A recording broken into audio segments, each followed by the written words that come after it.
요한계시록 18장 1절부터 3절입니다. 다 찾으셨으면 한 목소리로 읽겠습니다. 시작. 이일 후에 다른 천사가 하늘에서 내려오는 것을 보니 큰 권세를 가졌는데 그의 영광으로 땅이 환하여지더라. 힘찬 음성으로 외쳐 이르되 무너졌도다 무너졌도다 큰 성 바벨론이여, 귀신의 처소와 각종 더러운 영이 모이는 곳과 각종 더럽고 가증한 새들이 모이는 곳이 되었도다. 그 음행의 진노의 포도주로 말미암아 왕국이 무너졌으며 또 땅의 왕들이 그와 더불어 음행하며 땅의 상인들도 그 사치의 세력으로 치부하였도다 하더라. 아멘. 몇 년 전이었습니다. 과테말라의 부교역자로 와달라는 그런 제안을 받아서 잠시 고민하던 그런 시기가 있었습니다. 근데 그때 기도하면서 검색해다가 알게 된 사실이 과테말라가 멕시코보다 치안 등급이 더 열악하다는 사실을 알게 되었습니다. 사실 멕시코는 여러분이 잘 알다시피 마약 카르텔을 다룬 영화들에서 이렇게 달아졌다시피 정말로 각 지역들이 마약 카르텔에게 장악되어서 그들이 자기 영역을 표시하기 위해서 사람을 죽여가지고 고가도로에 매달고 그렇게 닭장에 사람 도살해서 잡아놓듯이 그렇게 자기 영역을 표시하는 그러한 치안 상태라는 것이에요. 근데 그것보다 더 낮은 등급이면 어느 정도인지 상상을 할 수 없다라는 것이에요. 그래서 더욱 그 과테말라에 망설여지게 되었는데 결국 기도하다가 제가 선교의 비전이 있는 것도 아니고 거기 갔다 오는 것이 하나님 원하시는 뜻이 아닌 것 같아서 접게 되었습니다. 근데 2015년도에 시카리오라는 영화가 있었는데요. 그 영화를 보게 되면요, 멕시코 카르텔에게 아내와 딸을 잔인하게 죽임당한 멕시코 검사를 암살자로 이용하여 가지고요, 카르텔의 한 그 가지를 붕괴시키려는 CIA의 이야기가 나오는 것을 보게 됩니다. 거기서 CIA 책임자가 이런 식으로 단속을 하는 것은 잘못됐다라고 이야기하는 여형사에게 이렇게 이야기하는 내용이 나옵니다. 잘 들어. 한 마약 조직이 독점하던 시대 때는 관리가 잘 되었지만 그 한 마약 조직이 독점함으로 인해서 시장 질서가 잡히고 CIA의 통제가 먹혔어. 그런데 세계 인구의 20%를 설득해서 마약을 끊게 할 방법이 없다면 이 질서가 최선이야. 자네가 저쪽 갱도에서 본 것은 알레한드로가 그 예전 질서로 다시 되돌리는 장면이야. 그래야 알레한드로는 자기 아내의 목을 베고 딸을 염산통에 던져놓은 놈들을 잡을 수 있고 우리는 마약을 통제할 수 있어 라고 이야기하는 장면을 보게 됩니다. 마약 조직을 다 잡을 수 없고 세계 20%의 마약 중독자들을 고칠 수 없기 때문에 차라리 말이 통하는 조직만 남겨서 나머지 가위치기 해주는 것이 최선의 방법이라고 CIA에서 판단했다는 그런 내용이에요. 얼마나 전 세계의 약이 보편적이었고 그것이 해결될 수 없기 때문에 이러한 막장 같은 방법이 아니고서는 통하지 않는 그러한 시기가 되었다라는 것이에요. 멕시코의 적나라한 현실을 보여준다라는 것이에요. 그런데 이것보다도 더 치안이 안 좋다라니 상상이 안 된다라는 것이에요. 그런데 우리는 이 이야기를 통해서요, 이 세상의 죄악의 속성에 대하여서 쉽게 알아볼 수 있어요. 죄악이 편만한 세상의 속성, 즉 죄악이 지배하는 세상에는 더 이상 원래로 되돌아올 수 있는 방법이 없는 악한 상황이라는 것을 이야기하고 있어요.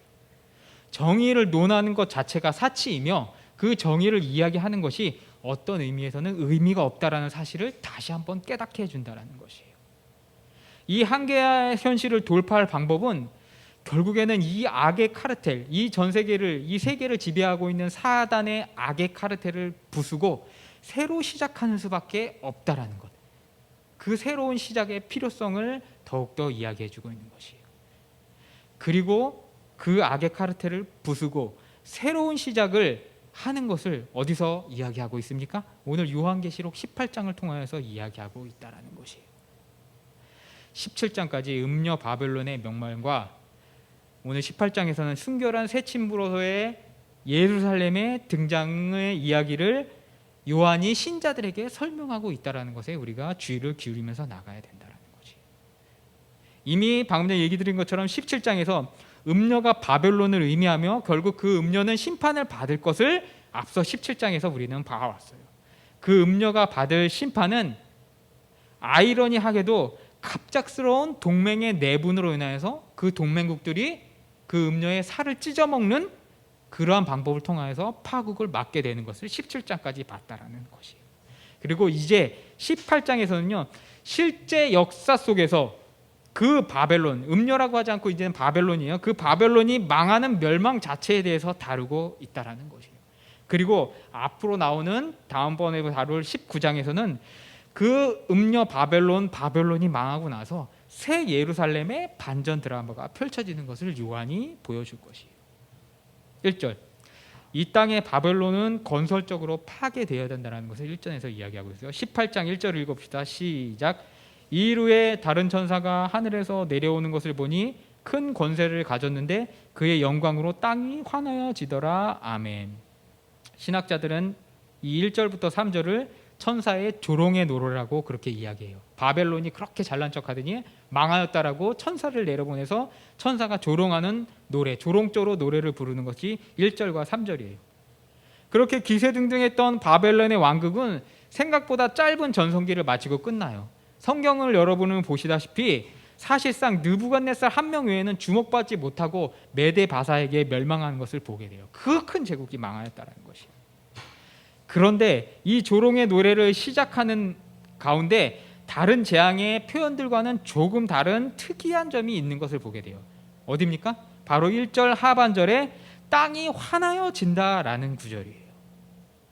조롱의 노래로 시작하는데 다른 재앙의 표현들과는 다르게 1절에 하반절에 땅이 환하여진다라고 샤방샤방하는 그러한 분위기로 이야기를 하는 것을 보게 돼요. 조롱하는데, 멸망하는데, 파괴하는데 땅이 환하여진다라고 이야기하고 있어요. 왜 그럴까요?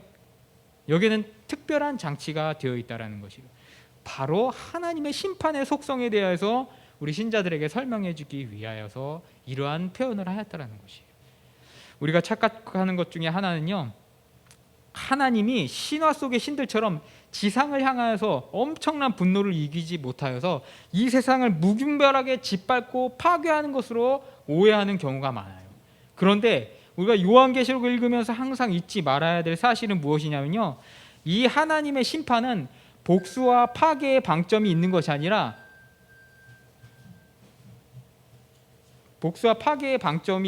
아니라 새 창조를 위한 목적이라는 것이에요.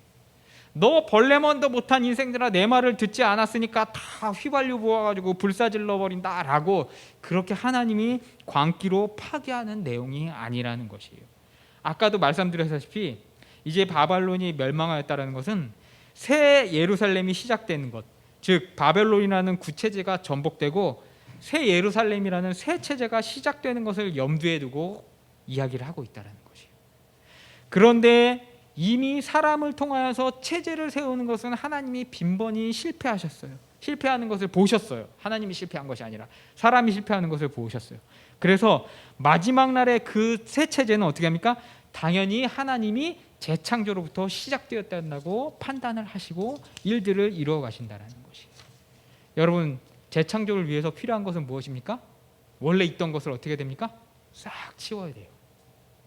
창세기 1장 3절에 보면 하나님이 첫 창조를 하실 때 하셨던 말이 무엇이에요? 무엇부터 이야기하셨어요?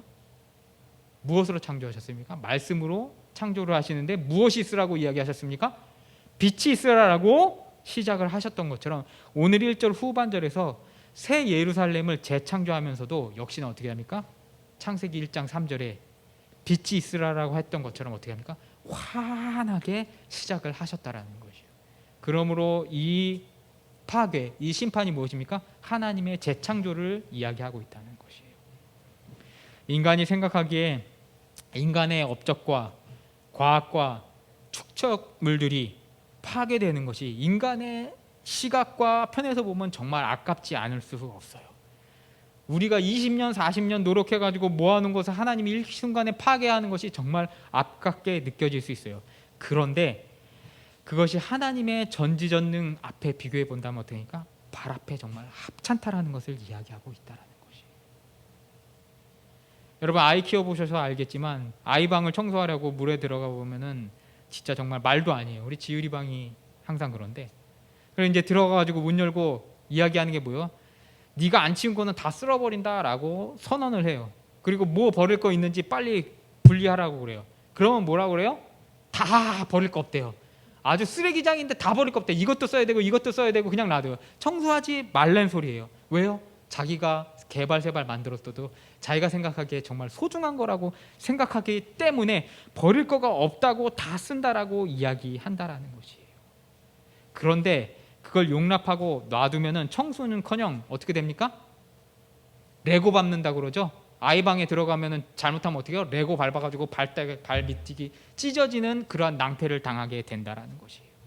눈물이 핑 돌 정도의 경험들을 여러분이 아이 방에서 하셨을 것이에요.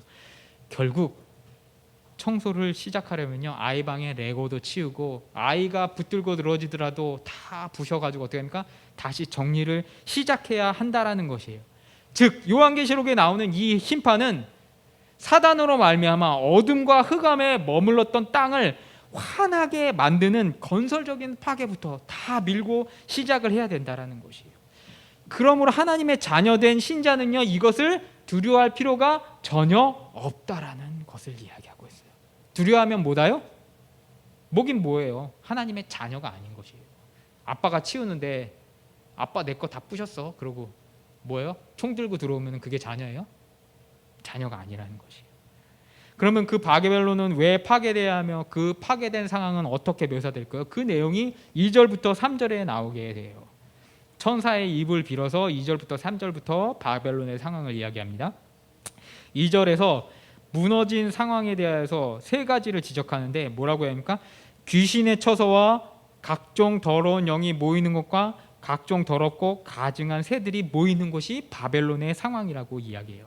이거는 바벨론이 이미 그러니까 무너져가지고 이런 상황을 얘기하지만 무너지기 이전에도 이미 이러한 것들을 재료로 해서 만들어서 잡동사니 쓰레기로 만들었기 때문에 인간이 아무리 심혈을 기울여서 만들어 문명일지라도 쌓은 재료가 어떻게 합니까? 개떡 같아서 허물어 보니까 세상의 온갖 귀신과 온갖 더러운 영들이 즐겨 먹는 그런 귀신 쓰레기 같은 것들로 모여 있다라고 그렇게 요한이 표현하고 있다라는 것이. 이 2절과 3절을 집에 가서 잘 읽어보시면은 서로 교묘하게 교차되는 것을 보게 돼요. 귀신의 처소는 3절의 음행의 포도주의 취함과 연결되고요. 2절의 더러운 영이 모임은 3절의 왕들이 그로 더불어 음행함과 교차되고요. 더러운 새들이 모이는 것은 3절의 상인들이 거기에 붙어서 먹고 사는 것과 이렇게 2절과 3절이 샌드위치처럼 이렇게 싹 접혀가지고 서로 교차하는 것을 보게 된다는 것이에요. 그럼 귀신의 처소라는 것은 무엇일까요? 이 귀신의 처소라는 것은요, 인간의 이 세상에 있는 인간의 영적인 공허함에 대해서 이야기하고 있어요. 인간은 하나님과 동행해야 되고 마음속에 하나님의 성령이 있어야 되고 하나님의 빛에 취하지 않으면 안 돼요. 성령에 취하지 않으면 어떻게 됩니까? 귀신에 취할 수밖에 없는 것이 인간이에요. 그럼 우리 그리스도인들은 성령에 꼭 취해야 된다고 그러는데 이것이 마치 술에 취하는 것과 똑같아서 바울을 비롯한 많은 신약의 저자들은, 신약의 전통들은 어떻게 합니까? 술 취하다 말라라고 얘기하면서 술이 나쁜 거라고 이야기하는 연장선상보다는 술에 취하면 어떻게 합니까? 성령에 취할 자리가 없기 때문에 그렇게 이야기를 하고 있다는 것이에요. 결국 성령에 취하지 않으면 술에 취하고 술에 취하면 결국 어떻게 합니까? 더 나아가서 귀신에 취할 수밖에 없다라는 것을 이야기하고 있어요. 그럼 이렇게 얘기해. 나는 조금씩 먹고 다 컨트롤 가능해 라고 그렇게 얘기해. 그게 가능할까요? 그 전에 같이 성령 사역하던 청년 중에 하나가 술을 끊지 못하고 자주 즐기더라고요. 그러면서 자기는 통제 가능하고 자기는 사고를 안 일으키기 때문에 자신은 잘 먹고 주정만 안 하면 된다라고 그렇게 생각을 하더라고요. 그럴까요? 그게 아니에요. 사막을 여행하는 방법 중에 하나가 여행하다가 낙타를 끌고 이렇게 낙타를 타고 여행하다가 밤에 텐트를 깔고 잠을 자는데 낙타가 사막이 이렇게 밤에 영하로 내려가니까 어떻게 합니까? 텐트에 이렇게 발 하나를 싹 집어넣는데요. 그 발 하나를 집어넣었을 때 바로 몽둥이를 꺼내가지고 발을 딱 쳐가지고 내쫓아야지 불쌍하다고 그냥 놔두면 어떻게 합니까? 팔목 들어오고 이거 들어오고 머리 들어오고 몸 들어오고 나중에는 어떻게 합니까? 사람을 밀어붙여서 사람이 밖에서 얼어 죽게 되는 그런 상황이 일어나게 된다라고 사막을 여행하는 방법에서 이야기한다는 것이에요. 결국 우리 마음속에 우리 심령 속에 술을 모시냐 성령을 모시냐는 것은요, 이렇게 나는 둘 다 동행할 수 있어, 병행할 수 있어, 나는 조금 먹으면서 다 컨트롤 가능해 라고 이야기하는데 언젠간 결정적인 순간에 큰 코를 다치게 된다는 것이에요. 젊었을 때는 필름 안 끊길 것 같고 그렇지만 나이 들면은 체력 떨어지면은 조금만 먹어도 필름 끊기고 별의별 추잡한 짓을 다 하게 되는 것을 보게 돼요. 저번 달인가 카이스트 교수 중에 한 분이 그 페이스북에다가 막 여러 가지 정치적인 그러한 평론들 막 쓰고 그렇게 추앙받는 교수님이었는데 술 먹고 길가에서 바지 벗고 그 같이 동행했던 여자 이렇게 앞에서 이렇게 하다가 CCTV에 걸려가지고 그분 지금 어떻게 되는지 모르겠지만 지금 난리가 난 그런 상황이에요. 정말 이지적이고 카이스트의 교수고 미국에 갔다 오신 양반인데 술을 먹으니까 그렇게 되더라는 것이에요. 여러분 마음속에 성령을 모시세요. 술을 모시게 되면 언젠가 큰 코 닥치게 된다는 것이에요. 여러분 남자분들 군대 가셨다 오셔서 다 아실 것이에요. 군장을 쌀 때 전쟁이 안 나니까 이제 뭐 이렇게 무거운 중량물들 부삽이라든지 반합이라든지 그런 거 집어넣으면은 30kg, 40kg 육박하니까 행군할 때 힘들잖아요. 그래가지고 남자들이 그거 어떻게 하냐면요, 그거 이렇게 무거운 쇠붙이로 된 거는 빼내고 박스를 그 모양으로 이렇게 접어가지고 골판지 박스를 접어가지고 그 속에다 집어넣어요. 그러면은 뭐 한두 개에서 세네 개 정도 이렇게 집어넣고 깔깔이 그 야상 내피 그거 이렇게 집어넣고 그러면은 벙벙하게 사이즈는 나오는데 가볍기는 엄청 가볍다라는 것이요. 그거 맞들면은 재밌어요. 그런데 설마 하다가 어느 날인가 대대장이 떠가지고 너 군장 좀 까봐 그러면 어떻게 됩니까? 영창 가요. 똑같아요.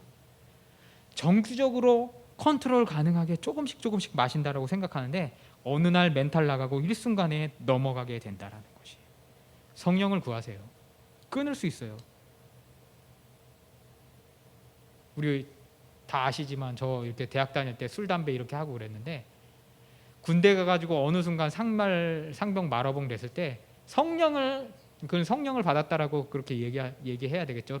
통속적인 방법으로 하나님이 깨달음을 주실 때 정말 그 자리에서 바로 이렇게 담배 다 끊어버리고 술은 뭐 원래 그렇게 즐기지는 않았지만 이렇게 그 뭐라 그럽니까? 사람들이랑 이렇게 나눌 정도로는 했었는데 그 다 일순간에 다 끊어버렸어요. 성령이 해주시니까 되더라고요. 안 되는 건 없어요. 성령의 능력을 구하시기 바래요. 두 번째, 각종 더러운 영이 모이는 것.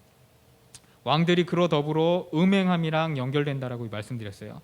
영이 더럽다라는 것은요, 인사이트가 없다라는 것을 이야기해요. 영안이 막혔다라는 것을 이야기해요. 그러니 당연히 행동에 지조도 없고 아무 짓거리나 하면서 자기 만족대로 그냥 해버린다라는 것을 뜻해요. 왜요? 자기 자신이 왕이 되기 때문이에요. 하늘 위, 하늘 아래, 땅 아래 그 누구도 나 외에는 없다라고 왕처럼 행동하는 것을 뜻해요. 그래서 귀에 달콤한 말로 권력을 칭송하고 그 매혹하는 음녀와 야합해버리는 왕들로 비유를 하고 있다는 것이에요. 그런데 이들이 성령에 취하지 못함으로 포도주에 취하게 되고 결국에는 사탄이 보낸 악령에 취하여서 그 문명들을 만들게 되고요. 그 이후로 지들이 보기에는 정말 찬란한 문화와 전통을 만들어낸 듯하지만 이 필연은 어떻게 됩니까? 심판을 받아야 됨을 역설하고 있다는 것이에요. 사랑하는 성도 여러분 옷을 입을 때도 행동을 할 때도 조심하고 생각을 해야 되는 것이 뭐냐면 요즘 옷들 보면은 가끔 앞에 무지개 그림이라든지 유니콘 그림이라든지 그런 옷들이 있는 것, 그런 거 입으실 때 조심해야 돼요. 무지개는 그 동성애, 나는 동성애를 옹호한다, 나는 동성애자라는 그러한 깃발과 관련되기 때문에 일부러 그 세력들이 그런 것들을 만들어 가지고 옷에다가 해놓는다라는 거죠. 무지개도 그렇고 유니콘도 그렇고. 성령에 취하지 못하니까 목회자들이 무지개 스토를 목에 걸고 동성애자들을 그 동성애 행사에 가가지고 집례해주는 그런 시대가 지금 시대라는 것이에요. 그러면서 자기가 뭔가 새로운 영역의 미답지 선교지를 개척했다라고 자랑하는 그런 시대를 살고 있다라는 것이에요. 이것이 바로 귀신의 처소에서 음행의 포도주에 취함의 예라는 것이에요. 다음으로 더러운 새들이 모이는 곳, 이것은 3절에 무엇과 연결된다고요? 상인들과 연결된다라고 말씀드렸어요. 상인들은 왕은 아니지만 살살 왕 밑에 붙어가지고 어떻게 합니까? 이윤을 남겨먹고 돈을 버는 법을 알게 되고 그 돈 맛을 알게 되니까 어디서 나달만 떨어지면 어떻게 합니까? 때로 몰려가서 죽은 새처럼 어떻게 합니까? 더러운 새처럼 구구구 하면서 몰려가서 주워 처먹는 그런 형상을 이야기하는 것이에요. 지만 가는 것이 아니라 지만 갔다가 붙잡힐 것 같으니까 어떻게 합니까? 지 친구들 다 몰고 들어가지고 시체 먹고 나달 주워 먹는 그런 이야기를 한다는 것이에요. 이게 웬 떡이야? 누가 여기다가 찹쌀 나달, 곡식 나달을 흘려주네 하면서 혼자 가는 것이 아니라 친구들 다 불러가서 난장판을 벌인다라는 것을 표현하고 있어요. 결국 이 바벨론이 왜 파괴되어야 하냐면요, 이 바벨론은 귀신의 문화에 취해 있고 더러운 영으로 사로잡혀서 껄떡거리면서 음행하고 더러운 이문에 취하여서 난장판을 벌이는 그러한 본성을 이 바벨론이 가졌기 때문에 결국 심판되어야 된다라고 요한은 이야기하고 있다라는 것이에요. 하나님이 더 이상 눈꼴이 시여서 봐줄 수가 없는 상태가 되어서 치워버릴 수밖에 없다라는 것을 요한이 교훈하고 있다라는 것이에요. 이 땅이 환하게 치워져야 하는 것은 결국 하나님의 뜻이라는 것이에요. 그리고 우리는 외면할 것 없이 이 종말의 날을 살면서 그리스도인으로서 과연 어떠한 기술을 선택해야 될 것인지 빨리 결심을 해야 된다라는 것이에요. 나중에 하겠다? 나중에 술 끊겠다? 나중에 담배 끊겠다? 나중은 없어요. 나중엔 늦어요. 하나님 오실 때 아이고 어저께 끊을 걸, 이미 끝났다라는 것이에요. 그리고 그것은 여기에 있는 누구도, 지상에 있는 누구도 피할 수 없는 선택이라는 것이에요. 근데 어렵지도 않아요. 성령의 진리를 믿고 예수님의 회복의 하심을 구하고 성령님의 능력을 구하면은 쉽게 끊을 수 있다라는 것이에요. 성령의 진리를 믿으며 예수님의 회복하는 기대의 삶을 살아가시기를 주님의 이름으로 축원합니다. 그게 안 되면요, 악 자체를 실력으로 인정하고 그것에 굴복하면서 이생의 평안함을 택할 수밖에 없어요. 그 멕시코 카르텔처럼요. 둘 중에 한 가지의 길을 선택하려고 하라면은 무엇을 선택할지 여러분이 지금 아실 것이에요. 그 선택은 물론 말보다 복잡하고 여러 동기들과 여러 선택자들이 복합적으로 상호작용돼 있긴 해요. 그렇지만 그럼에도 불구하고 선택 후에 어떻게 합니까? 그 대가는 명확하게 누구는 영원 형벌을 받게 되고 누구는 영원한 상급을 받게 된다라는 것, 그것만 기억하시면 된다라는 것이에요. 하나님의 길을 선택하시길 바랍니다. 사단의 카르텔에 기생하면서 거기서 떨어지는 단물을 빨아먹는 것이 당장 이 생에는 도움이 될 수 있고 인생이 형통할 수 있어요. 그런데 그것은 결국 심판이라고, 그 결과는 심판이라고 성경은 일관되게 창세기부터 여기 요한계시록까지 이야기하고 있다라는 것이에요. 부디 바라옵기는 저와 여러분이 세상의 귀신적인 문화에 취함과 그리고 말초적인 신경을 자극하는 음행에 빠지는 것과 그 부수적으로 흩어 뿌려지는 재물의 부의 곡식 나달에 취해가지고 하나님과 그 심판이 가져올 새 하늘과 새 땅을 망각하는 일이 없기를 주님의 이름으로 축원하면서 오늘 설교를 마치도록 하겠습니다. 여러분께 기도하시겠습니다. 사랑과 은혜가 많으신 하나님 아버지, 거룩한 주일 맞아요. 복된 주일 맞아요. 주님 앞에 전에 나오게 하신 것 감사드립니다. 그 영광으로 말미암아 땅이 환하여지다라는 제목으로 오늘 말씀을 나누게 하신 것 감사드립니다. 우리가 이 세상에 쌓아놓은 과학과 재물과 모든 문명들이 정말 귀중한 것이 생각되지만 하나님이 보시기에는 귀신의 영들이 모이고 더러운 새들이 모이는 더러운 것, 쓸어버려야 할 것, 화나게 만들어야 할 것임을 오늘 성경 말씀을 통하여서 우리가 보고 듣고 깨닫게 하신 것 감사드립니다. 그렇다면 이제 우리 돌아가는 길에 무엇을 선택해야 될 것인가? 하나님이 원하시는 길이 무엇인가? 다시 한번 다짐하고 돌아갈 수 있는 시간 되게 주님 도와주시옵시고 은혜 내려 주시옵소서. 주님이 주신 은혜에 감사드려서 우리가 가지고 있는 것 중에 일부를 떼어서 주님 앞에 드립니다. 감사의 예물과 11조로 또한 주정원금으로 주님 앞에 드리오니 그 드리는 손길들마다 주님의 은혜 내려 주시옵시고 주님의 복된 그 은혜가 그 집안마다 아버지 넘쳐나게 주님 도와주시옵시고 은혜 내려 주시옵소서. 지금 우리 주 예수 그리스도의 은혜와 하나님 아버지의 만극하신 사랑과 성령님의 감화 감동 인도 교통하심의 역사가 그의 영광으로 말미암아 땅이 환하여지는 그 기적을 체험하며 그것을 따라가는 우리 급안석교회 성도들 머리 위에 지금으로부터 영원토록 함께 있을지어다. 아멘.